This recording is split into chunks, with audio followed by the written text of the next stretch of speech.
They shall grow not old, as we who are left grow old. The age shall not weary them, nor the years condemn. At the going down of the sun, and in the morning, we will remember them. We will remember them. A young man from Bonavista who was a bank clerk. He was killed in action a few months later on November 27th, 1915. He's buried here at Asmak Cemetery, Suvla, Turkey. Captain Charles Whiten, Newfoundland Regiment. Enlisted St. John's September 1st, 1914. He was killed in action November 25th, 1915, and was the first officer of the regiment killed in action. Private John Fitzgerald, Newfoundland Regiment. Killed in action December 1st, 1915 as a stretcher bearer while tending to wounded. Number 44, Private John Dunphy, Newfoundland Regiment, enlisted age 20, St. John's, October 1st, 1914. Killed in action December 12th, 1915 by a bullet wound to the head that glanced off a periscope held by a sentry. William Frank Hardy, he landed in Gallipoli on September the 19th, 1915, and he was killed in action on September the 23rd. We're at the grave of Private George Sims. His hometown was Pilley's Island, and on his gravestone it says, "Pride of our home was he. We gave him up, O God, for country and for thee." At the going down of the sun and in the morning, we will remember them. We will remember them. Where are you going, young fellow, my lad, on this glittering morn of May? I'm going to join the colors, Dad. They're looking for men, they say. But you're only a boy, young fellow, my lad. You're not obligated to go. I'm 17 and a quarter, Dad, and ever so strong, you know. So you're off to France, young fellow, my lad. My name is Michael Pretty, and I retired as a major from the Royal Newfoundland Regiment. And before that, I served for 28 years in Princess Patricia's Canadian Light Infantry, and I currently live in Portugal Cove, Newfoundland. The Trail of the Caribou Research Group is a registered charity, not-for-profit organization. It's ran 100% by volunteers, and we exist to make sure that the deeds of Newfoundlanders and Labradorians in foreign wars or at home are remembered. Look at the history here. We got Korea, Vietnam, World War I, World War II, and a death in World War I at the defining moment of Newfoundland history, I suppose, which was Beaumont Hamel. At the going down of the sun and in the morning, we will remember them. Okay? Yeah. So the rest of the stone is here, down below, and I can make out John. In September of 2022, we traveled to Turkey, and specifically the Gallipoli Peninsula, with a group of 33 Newfoundlanders to commemorate the 7th Caribou in the Trail of the Caribou monuments to the Royal Newfoundland Regiment. One of the key things we had was a wreath program. The wreath program was, we're going to take a wreath, put a soldier's picture on it, and lay it on every grave of every Newfoundlander that's buried on the Gallipoli Peninsula. And there's 25 of them. 22 from the Royal Newfoundland Regiment, 2 that were in the British Army, 1 that was in the Australian Army. I'm here because my grandfather was here in 1915. My grandfather's name was Howard Leopold Morey. He was from Ferryland on the southern shore of Newfoundland. And I was here 100 years later on the 20th of September 2015 to commemorate the landing of the Newfoundland Regiment in Suvla Bay on Kangaroo Beach. I had a great uncle on my mother's side of the family, William Edward Lashana, who fought in Gallipoli and subsequently fought in Beaumont Hamel, and like many other Newfoundlanders was one of the casualties of war there. On my father's side, his uncle who came home really would not talk of the war. I think he probably had what we would now call PTSD. And he was very, very young when he went. His name was Herbert Parsons. He was born on Christmas Day in 1900. So he was still 13 years old when he enlisted. Within a year, he was here in Gallipoli. So he was not quite 15 when he came here and saw what he saw and lived what he lived. And I don't know how. I mean, that's a boy, that's a child. Most of them lied about their age. They were only 16, 17 years old. But they always lied about, my father lied about his age. He was 16 when he joined. All of the soldiers who went on that expedition were really, really young, about my age. I don't think I'd have the courage or bravery to go into it knowing that there was a high chance I would die. I think that's makes them very strong and brave. I'm sure he signed up like a lot of the boys did for the adventure. The war was going to be over in no time, and a bit of a lark to go over to Europe maybe and see what the world was like. And that's not what he got at all. And then you look at Newfoundlanders, boys from the Bay or boys from town who had never left, their life was 100 kilometers left and right of their towns. And now they're riding a camel in the pyramids, or they're in Alexandria, or they're sailing by the hills of Gibraltar going into the Mediterranean, and they're fighting in this foreign land against people, what's a Turk?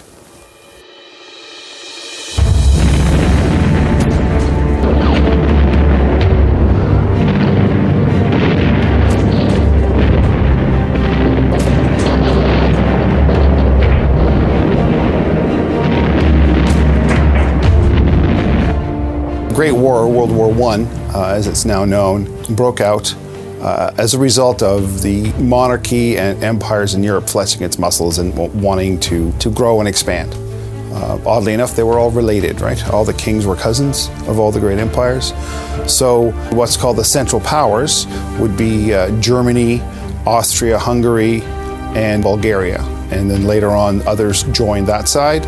And on the other side were the Allies, which mainly comprised of the United Kingdom and the Empire. The Empire, or the Commonwealth as we now know it, back then was massive. But it consisted of 7 main distinct countries.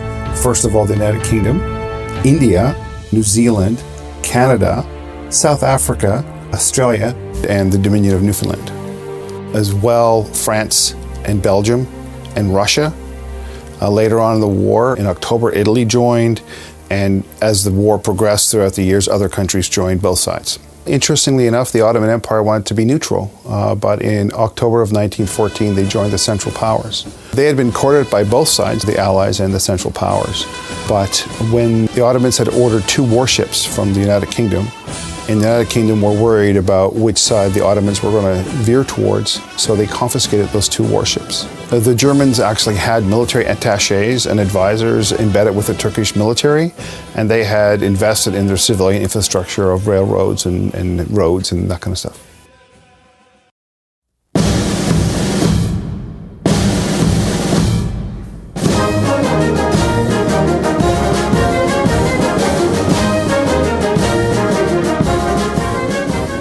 When the call came out, men from all over Newfoundland and Labrador answered the call. And later on in the war, there was hundreds of women who joined as well to serve in various roles. So they came from everywhere. They sailed, they walked, they took trains, and they all came to St. John's to sign up, because this is where the recruiting center was. Back then, it was cool to believe in your king and your country and the empire. It was an adventure, and it was a well-paid job. Actually, Newfoundland soldiers got paid more than soldiers in other Commonwealth countries. An adventure that would be over by Christmas. And some people just needed to eat. They were hungry. They encamped down by Kitty Vitty, which is we call Pleasantville today, and they lived in bell tents. There were cookhouses and rifle ranges and that kind of stuff. They mainly trained in the White Hills and down around Pleasantville. So there's this whole unique story, I guess, to Newfoundland about how the regiment was kitted out and how people just came together and just did it. The regimental officers down in Pleasantville get a picture with the governor. And in this picture, there are several officers in regimental uniforms. But you look at all the other officers that are all in the regiment, and some are still have their Navy uniform on because they don't have a regimental one yet. And there's Catholic Cadet Corps uniforms in there, and there's Methodist Guards, and there's the Church Lads Brigade, and there's a Legion of Frontiersmen, and there's a Newfoundland Highlanders. So it's that picture that kind of shows that this piecemeal of uniforms and getting whatever they had to go and fight, they just did it. There was a folklore that there wasn't enough khaki-colored uniforms, so they made stuff out of blue, which is kind of true but not 100% accurate. So the actual story of the blue puttees and their origin is related in a letter by P.C. Mars on the 15th of February 1930 to the Telegram. And in the Telegram, he relates the story of how him and his buddy J.G. McNeil served in the Boer War. And during the Boer War, they were in the Colonial Division, and several units in that division wore blue puttees. And they were really distinctive. They really stood out. Mars and McNeil, because they had military service, would probably have known what a soldier's outfit would look like. So that's why they were chosen to be the people on the equipment committee. And Mars ended up being the first regimental quartermaster. He relates in his letter that there was no woolen khaki material in Newfoundland at the time. They actually had to make them uniforms from cotton khaki drill material. Drill meaning D-R-I-L-L. So it's a lower quality material. After the decision was made to go with blue puttees, they went to sources of blue puttees, such as the Church Lads Brigade, and they went to the Navy because they were issued with blue puttees. And when they ran out of those, they went to the hospital and got blue bandages that were very similar. And when they ran out of those, then they made more blue puttees out of local material. Hence the legend that we know of today. The reason they wanted the blue puttees was to stand out, so they wouldn't be confused as Canadians or British soldiers. So it was their decision to go with that and the Australian slouch hat. Unfortunately, the slouch hat never showed up in time before they left, so that wasn't part of their uniform when they left here. And interestingly enough, when they got to England, they gave them proper uniforms, and they looked at their leggings and went, no, we're not going to do that anymore. Because wartime effort, we're going to make one color and that's it, and everybody's going to wear the same.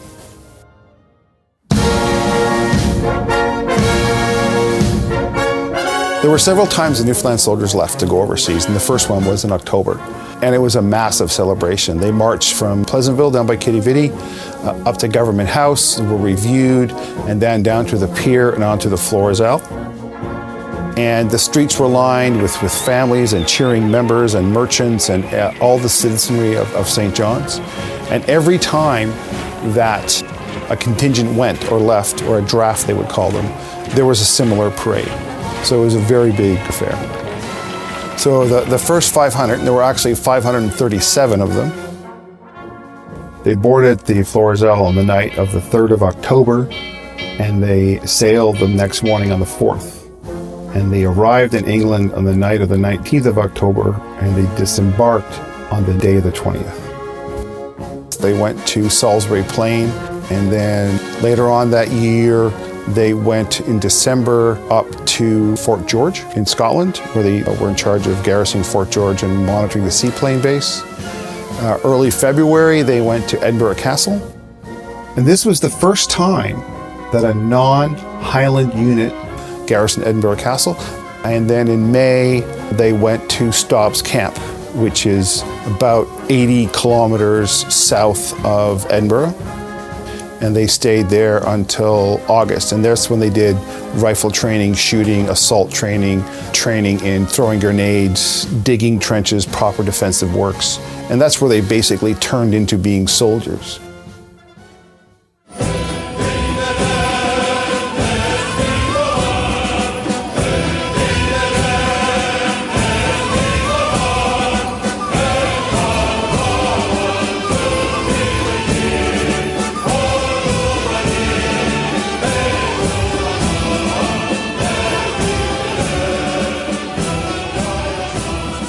The British wanted the Ottoman Empire out of the war, so that was the intent, and they also wanted to open the Black Sea route to help resupply the Russians easier, as opposed to going all the way up around Norway into Murmansk. So at the time, Winston Churchill, the First Lord of the Admiralty, suggested a quick rush up the Dardanelles with a whole bunch of naval power to capture Constantinople. They were using a lot of old plans or old maps. They had originally proposed this same kind of operation years ago, and everybody said, nope, this is not going to work, it's silly. But it was going to be quick and decisive, and they looked at all the forts and the guns that were defending the Dardanelles, and they were old. Like out of the 100 plus guns, there were only 16 that were modern day guns that had a range of more than maybe, say, 6 or 7 miles. The rest were short range, old weapons. It's interesting because if you look at that now, you would say, who would do this? But back then, there was a contempt for the Ottomans, right? Oh, or we're the British Navy and the French Navy, we can just blast our way through this. Look at their old guns, look at this, they're not going to fight. And it was a combination of British and French battleships in 4 lines that went up.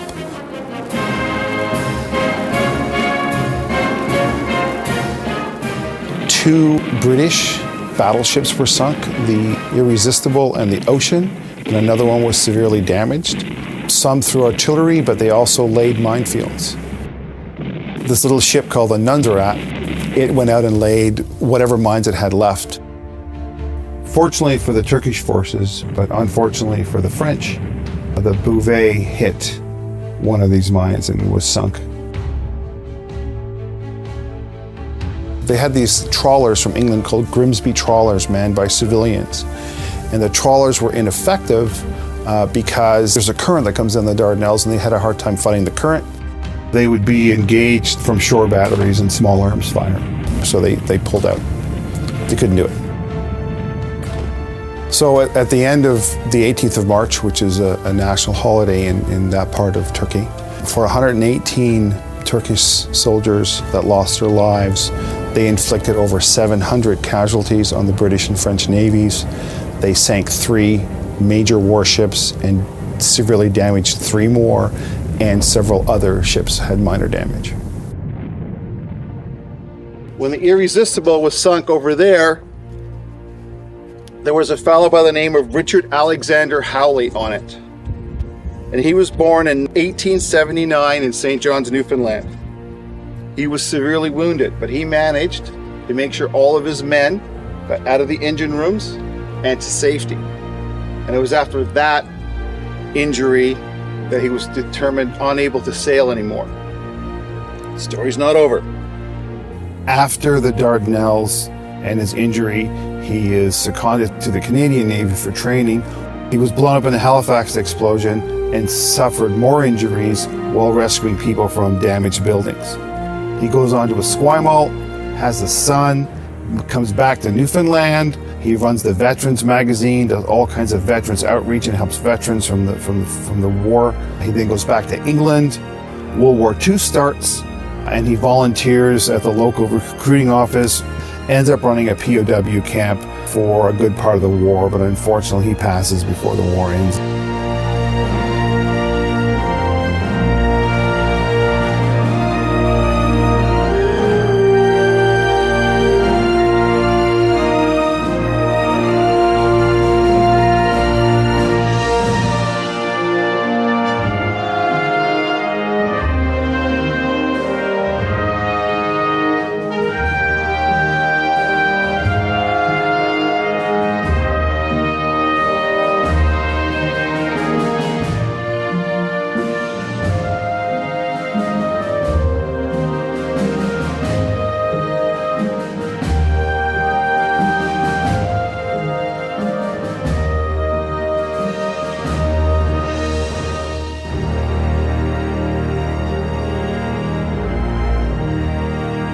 The Allies decided, well, we're going to do a land campaign and we're going to neutralize the forts and neutralize the threat to the Navy so the Navy can go up and take Constantinople.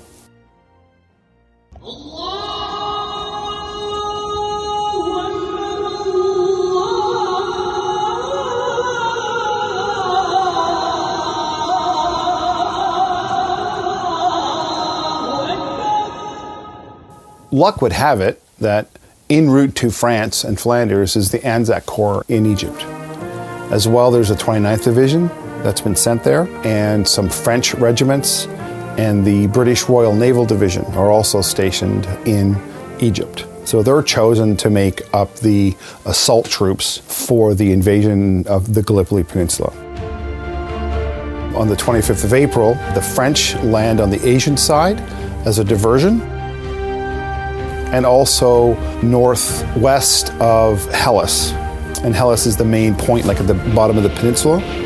So the French are doing that. So at the same time, at the point on Hellas, the British 29th Division are landing on various beaches around there.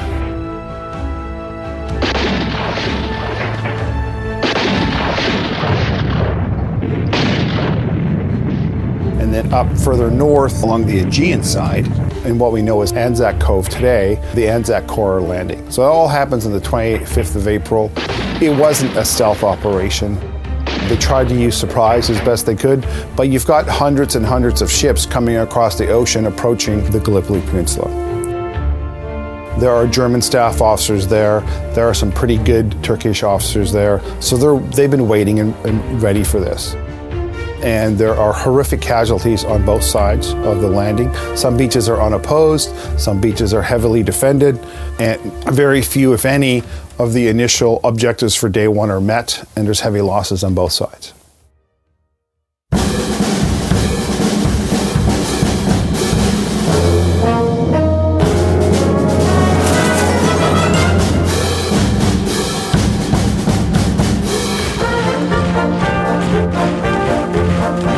So the Newfoundland Regiment was the only regiment from Newfoundland, obviously.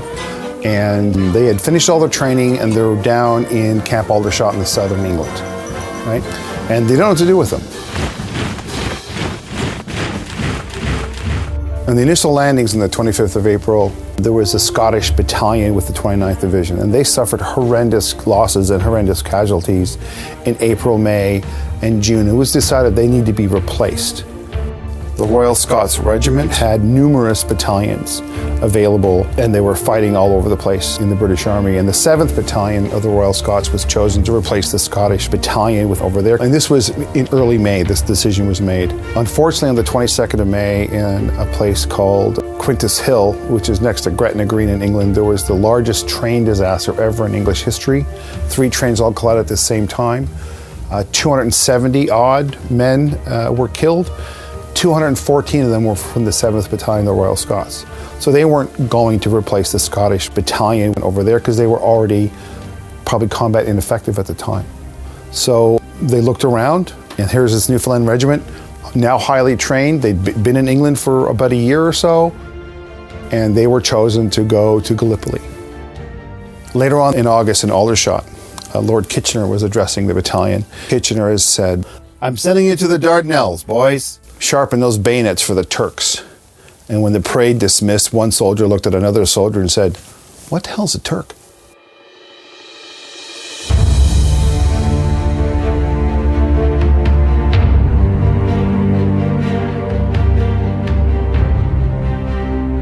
It still had not been revealed what lay ahead for them.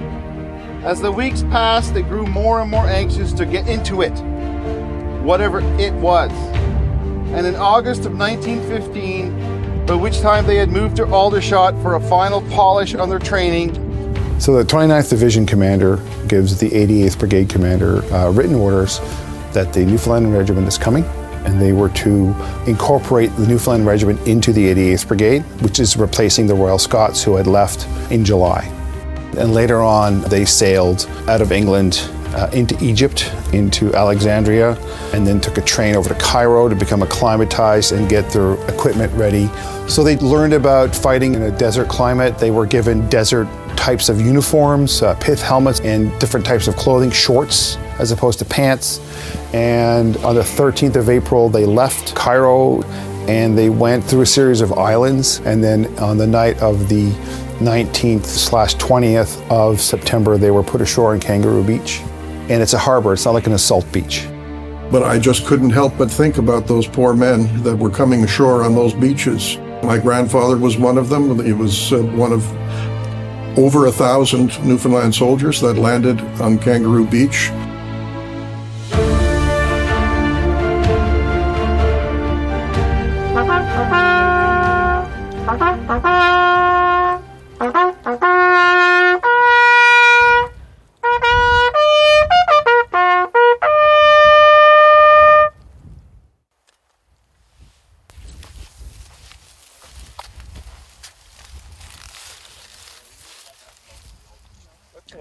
We're at Kangaroo Beach.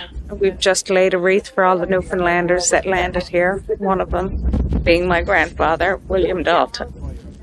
He did survive, and he came home, and here we are.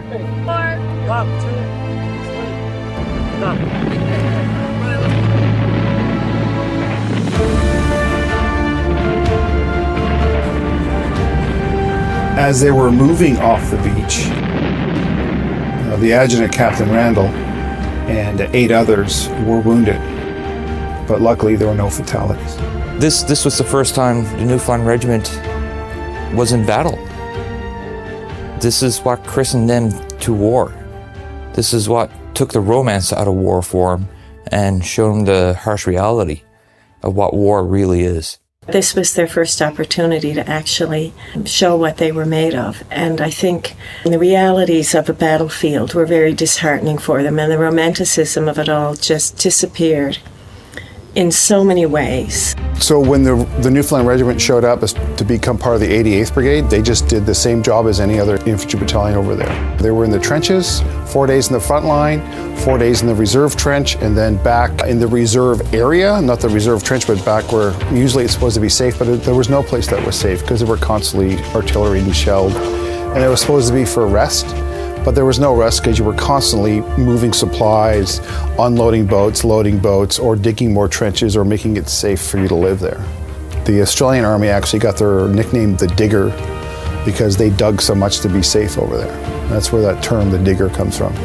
One of the war poets, A.P. Herbert, wrote that, and he was in Gallipoli and the Somme, and he said the Somme was nothing compared to Gallipoli. He said, at least at the Somme, you could go back out of the, do your time out of the trenches, back in the villages where you were billeted. But that option didn't exist in Gallipoli. When you had your days out of the trench, you were still within range of shells and snipers and everything else. And then on the 22nd of September, the regiment suffered its first combat casualty, which was Private Hugh McWhirter.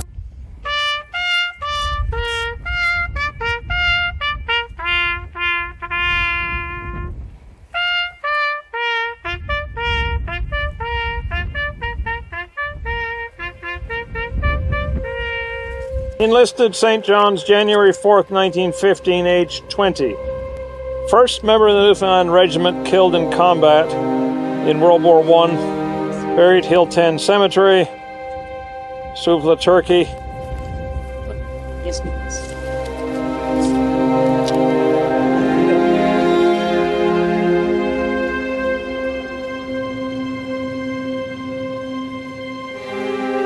For people who have never been to Gallipoli, there's lots of hills like this, right? And even though you've got to take an objective that's maybe 750 meters away, you got to walk 2 kilometers to get there. And you got to fight up a cliff, down a cliff, up a cliff, down a cliff. And as you're trying to go up that hill, you're tired, you're in a weakened physical condition because of no food and sickness and dysentery and malnutrition. And you get to the top and there's another place to go, or people are just like leaning down and shooting at you. And in parts of that, they still won. They still took the hill. They had a whole underground fortress built, and they fought the Turks off, and then there was horrific fighting for 3 or 4 days, and then they lost it because you couldn't reinforce it. I was a soldier, so I know some of the things that these men went through, and then looking at the ground and how difficult the terrain is here, and then the hardships that they must have endured while fighting through Gallipoli. I mean, it's almost unimaginable. On the 23rd, we lost 2 more Newfoundlanders. One is Private Ebsbury, who dies of meningitis in Egypt, and the other one is Private Hardy, who was killed in action. And what a lot of people don't realize is that there were a lot of Newfoundlanders who didn't go to Gallipoli, like transportation. There was no need for transportation. So there were 18 who served in the Composite Battalion of the Western Frontier Force. And they were there for protection of the flank of the Allied soldiers there. We're people of the sea. We never had a standing army in Newfoundland just before World War I. So the only way that you could serve in Newfoundland was the Royal Naval Reserve. There were Newfoundlanders in the British Navy. We know for sure of 37 that served on various ships in the Gallipoli Campaign. Some of them were part of rowing people ashore in the boats. There were Newfoundlanders in the Australian Army. There's one buried in Gallipoli. David Walter John Wardrop was in the Australian Forces of the 16th Infantry Battalion. His hometown was St. John's, Newfoundland. He was living in South Torrens, Australia when he enlisted at the age of 33. He was killed in action on the 29th of April 1915, 4 days after the landing. He's buried here in Beach Cemetery, Gallipoli, grave 1B9.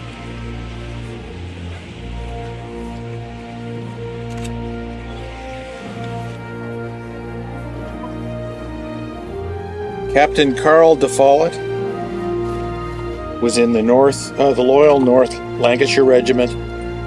He was born in Bombay, India, and he worked for several years in a bank in St. John's, Newfoundland.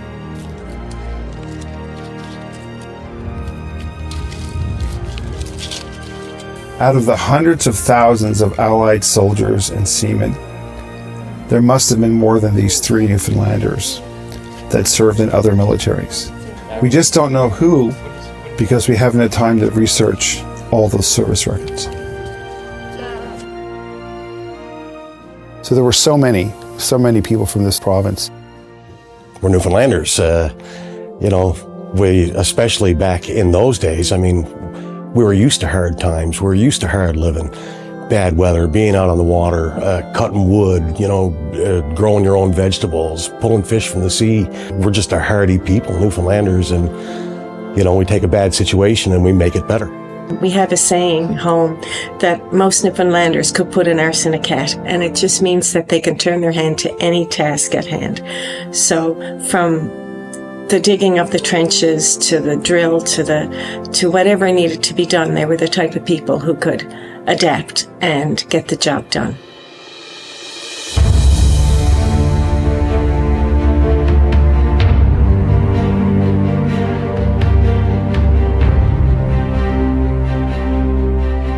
In reality, this kind of high ground is where the British would have occupied, right?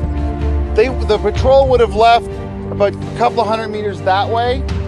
So Caribou Hill, there was a part of the front line where the Turkish soldiers would come out towards the evening and occupy it and snipe. And they would snipe at the positions and cause a lot of havoc. So the Newfoundland Regiment was tasked to go up and put an end to this. So Lieutenant Donnelly led a force up and the idea was to occupy where the Turkish soldiers would occupy and wait for them to show up and ambush them when they tried to occupy their positions. Their planning map was just a sketch that had all the dry ravines marked on there. They crossed the British front lines. On the way up, he ran into opposition. There's some pretty close combat. There's people running out of bullets and trying to get more. They've used all their grenades. They're being reinforced. There were some people wounded. Lots of fighting going on. And then Lieutenant Ross, with another group of Newfoundland soldiers, was sent in to help. And they ended up capturing this place that we now know as Caribou Hill. And they kept that for the entire time they occupied that part.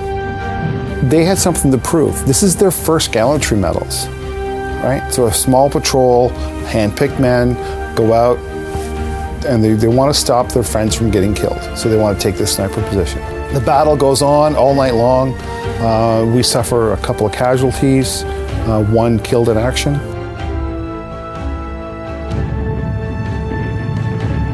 And you can see where the different trenches were on this map. And if you angle it and measure the distances, some people claim that this is the closest the Allies ever got to Constantinople. The reason we know where Caribou Hill is today is mainly because of the work of Frank Gogus and David Mercer. The patrol report has a dry well and a bearing and a distance to every trench. So we were able to plot the trenches on the ground through just map interpretation. And when we were there, we actually found some of the trenches. If you look at this, see how it's elongated and square? Yeah. That to me would be a trench. There's another one up there, but as the ground keeps growing over here, and see the white rock over there? So this is what I saw first that caught my eye. And this is kind of what Michael said to look for, and definitely a hole in the middle. I'm happy to stand in the middle of a trench where my relatives may have stood 100 years ago, where once they stood.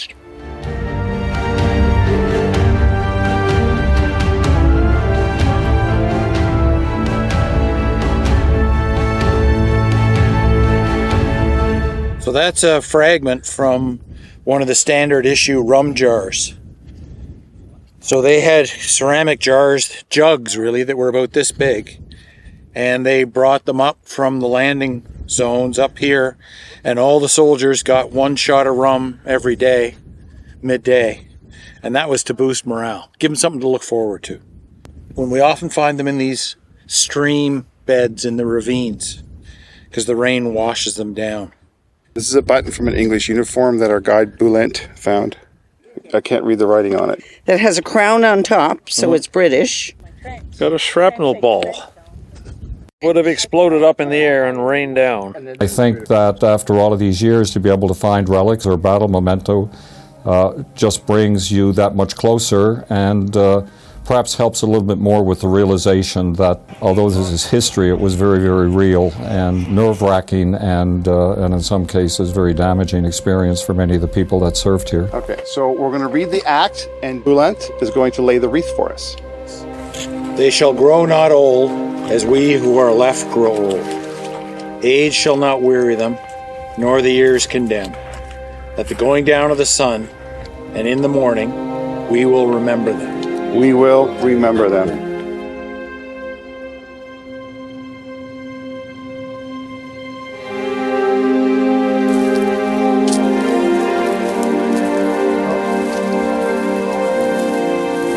think it's the same. No, it's the well. The blockhouse here was the landmark. And there were trenches. And hey, Michael, which direction were the trenches going? So they kind of came down that way and then snaked across here, and the blockhouse was the front trench for us, and then it went back that way. And the Turks were about maybe a couple 100 yards over there, and the well was in the middle. And it became a bone of contention. So you've got this blockhouse, right? And it's on the corner of a line, and there's a well right beside it. So what's the biggest commodity in Gallipoli that soldiers want? Water. And every time they try to leave the front lines to get to the well by the blockhouse, they were shot at. So how agonizing would that have been? And the blockhouse, it was an easy identifiable landmark. It wasn't a major battle, it was just one of so many things that happened. I think as a soldier, the blockhouse was a known thing. The key focus there was getting enough water to drink.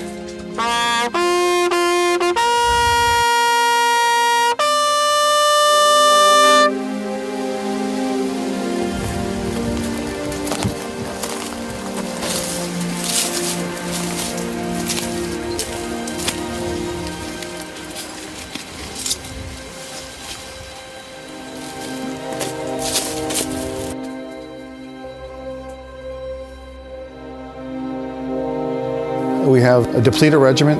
They're sick, they're malnourished. They've been working in hot weather. They have tropical gear. Some of them have shorts and pith helmets or light jackets. And then there's a freak storm in November. It rains, torrential downpour of rain. Soldiers are washed away, and then it snows and it freezes. The trenches were flooded quickly and became rivers. Everyone was soaked to the skin. This rain was followed by sleet, and later the wind changed and became a northerly gale with frost. It was pretty severe. We wore shorts and we wore pith helmets. So when the storm came on, we weren't prepared at all. A lot of men went off with frozen feet, one thing and another. I managed to survive. I can remember now the night of the storm. Turks were on the top of the hill and we were down at the bottom. We had to get out the trenches all together practically for a little while and get up on the top again. to roll all halfway up your waist for water. When they talked about the floods that occurred in November of 1915 and how the water came down from the hills and basically inundated that area where the blockhouse was, where they weren't able to move, up to their waists in freezing water, frostbite and everything else, it must have been terrible and very, very traumatic. Remember, we're from Newfoundland, we see a lot of snow here. When the trenches started filling up full of water, they just jumped out of the trenches but stayed and held the front line.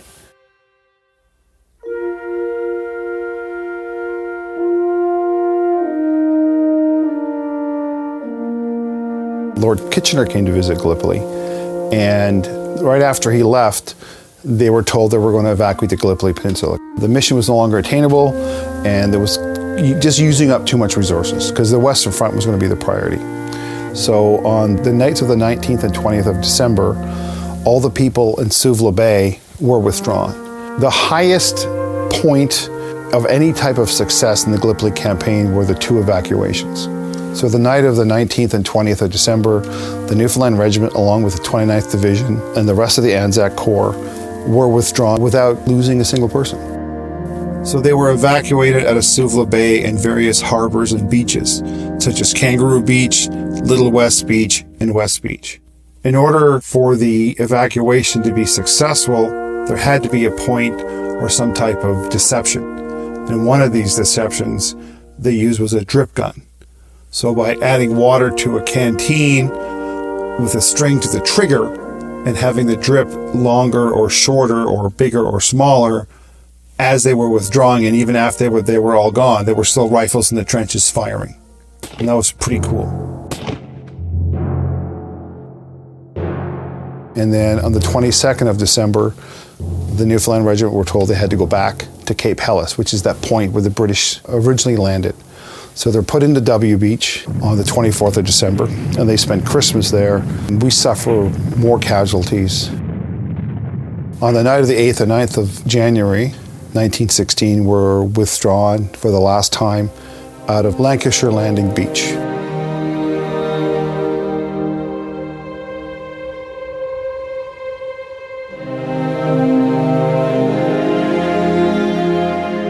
We're at the grave of Private George Sims. He died of his wounds on the 30th of December 1915. He had shell wounds to his leg and abdomen, and he was treated here at the 17th Stationary Hospital, Cape Helles, during the second evacuation.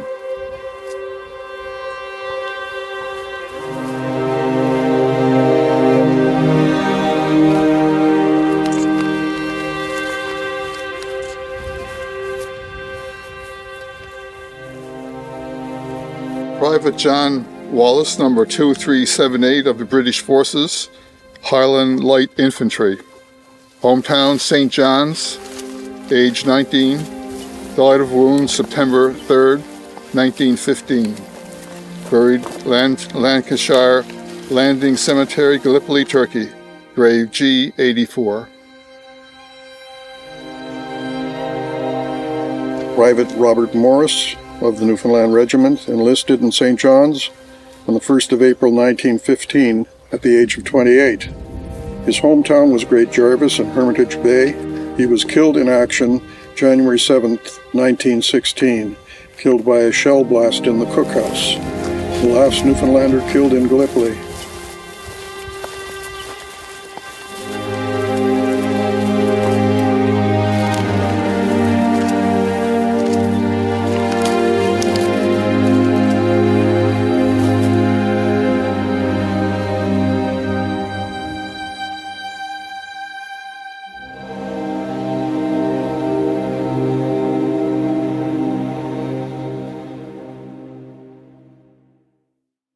The Newfoundland Regiment went to Egypt, and where they trained more and they stayed there, rest, recuperated, and then later in May they went to the Somme by way of Marseille, and they took trains up to a certain point and walked the rest of the way into a town called Louvencourt.